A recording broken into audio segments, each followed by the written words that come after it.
Guys এই যে আমার পিছনে দেখতে পাচ্ছেন সেই বেহুলার বাঁশর ঘর। এই যে আমরা উঠে পড়ছি আর কি সেই বেহুলার বাঁশর ঘর। তো সবই দেখলাম কিন্তু বাঁশর ঘরটা খুঁজে পাইলাম না আর কি।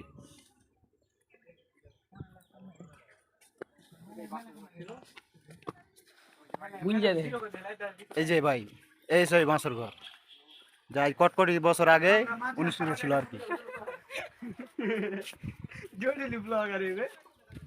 মানে 2000 কটকটি সালে আর কি এই বাঁশর ঘরটা ছিল।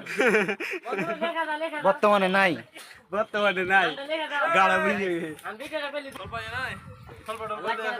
তো আমরা 1000 টাকা খরচ করে বাঁশর ঘর দেখলাম, তোমরা ফ্রিতে দেখালাও। হ্যাঁ বন্ধু আসিলাম মনে মনে ওই- আগে দেখতে পাই না এই যে মোটু পাতলু দাঁড়িয়ে আছে, বাঁশর ঘরে মোটু পাতলু আছে আর কি। ছোটখাটো একটা জনি সিং তাকে মার্কেট মায়াবতী আমরা সবাই মিলে